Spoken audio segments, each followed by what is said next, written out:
Well, after reviewing a few good movies, I'm now going to review a crappy movie. Movie that is not the worst, definitely not the worst movie I've ever seen, but not a very good movie. Um, from 1989, I believe, comes The Wizard, starring Fred Savage, Beau Bridges, and Christian Slater. Now, what is The Wizard about? It's about a mentally challenged boy who. Sorry, there was a sound over there. A mentally challenged boy who just wants to escape to California for some reason. And we don't really find out really why he wants to go to California until later in the movie, and it's kind of a lame reason. But then again, this is a lame movie, so what do you expect? Basically, Fred Savage did a couple movies in the 80s, a couple movies in the late 80s. Vice versa, Little Monsters and The Wizard, to name a few. And he was also in The Princess Bride. Had a role in The Princess Bride, a Rob Reiner film.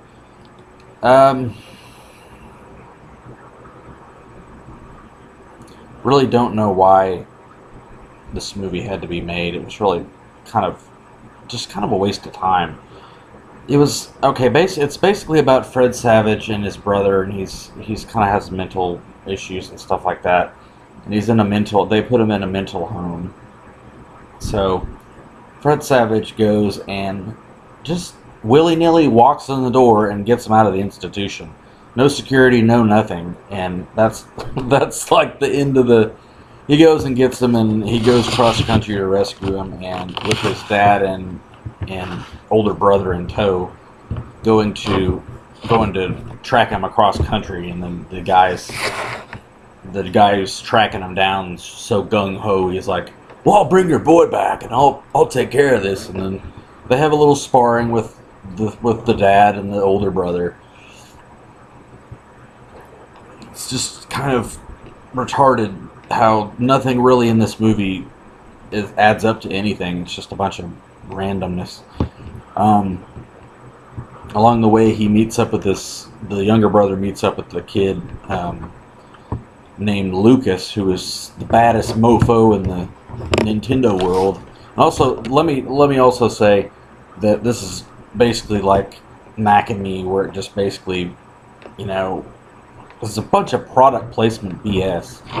It's a guy, they're ripping off.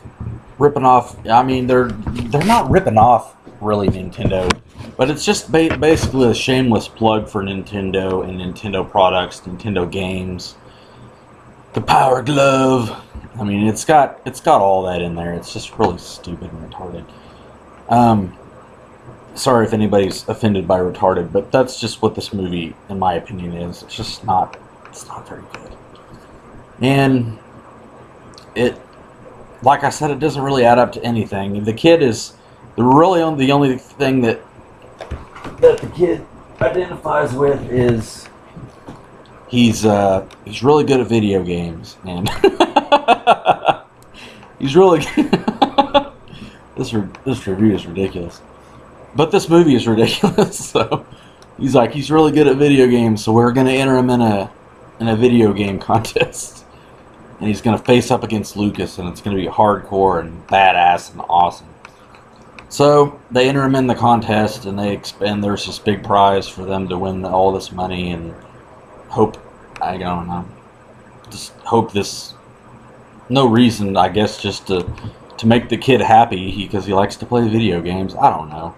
Just to fulfill his dream or something, I guess.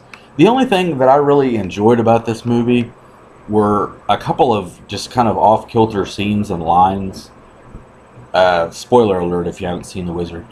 There's a part when they're running through Universal Studios. It's also a rip-off or a plug for Universal Studios. They're running through the train on the thing, and the announcer guy that's commenting on the ride or whatever they're called, He's like, sit down and have fun, damn it! And I don't know, that line is just funny every time I watch it. He's just trying to give a tour on the thing, and everybody's freaking out or whatever, and he's just trying to bring everything back to normal, and it doesn't really work that way.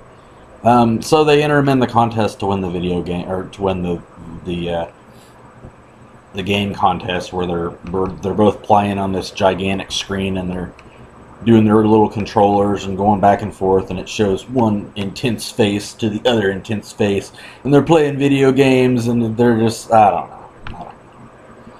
That's The Wizard. If you want to see a kid playing video games on a big giant screen, that's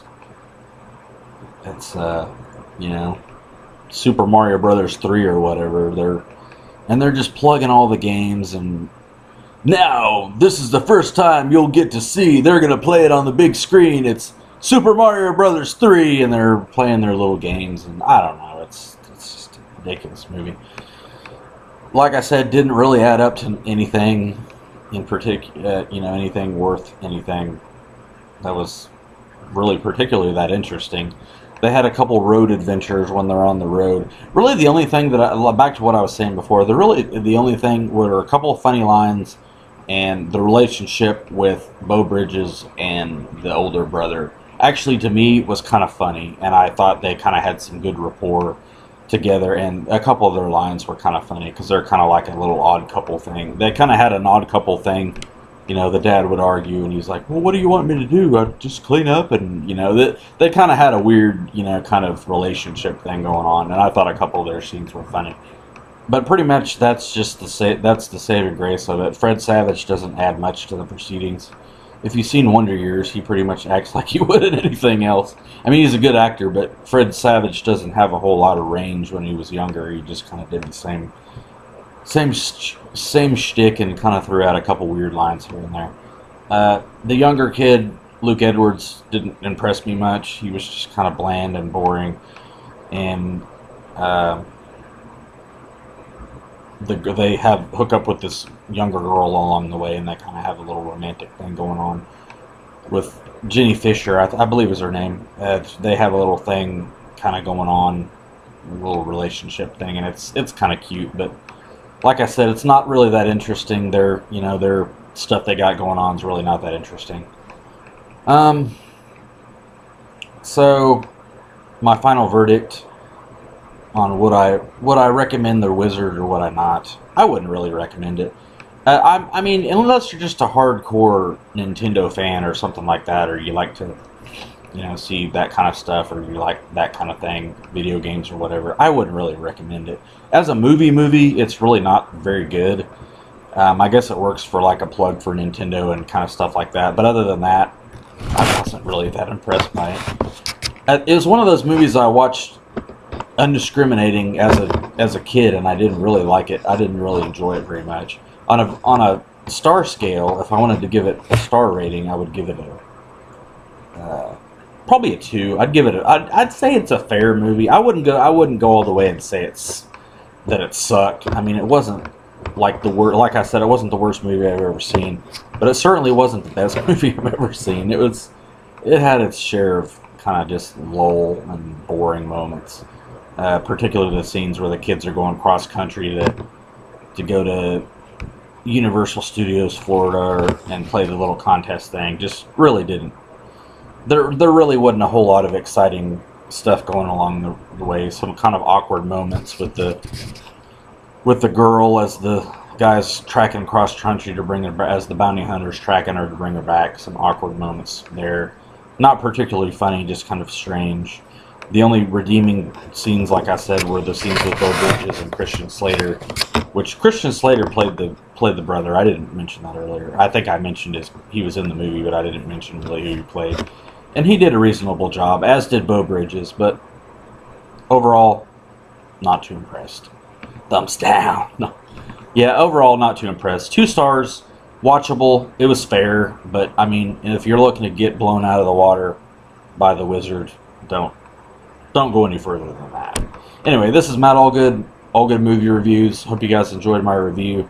Coming up soon, the review of Get Hard, and also I'm going to review the movie Congo from 1995. So, we hope you guys are looking forward to a couple more reviews before I go off the air. So stay tuned.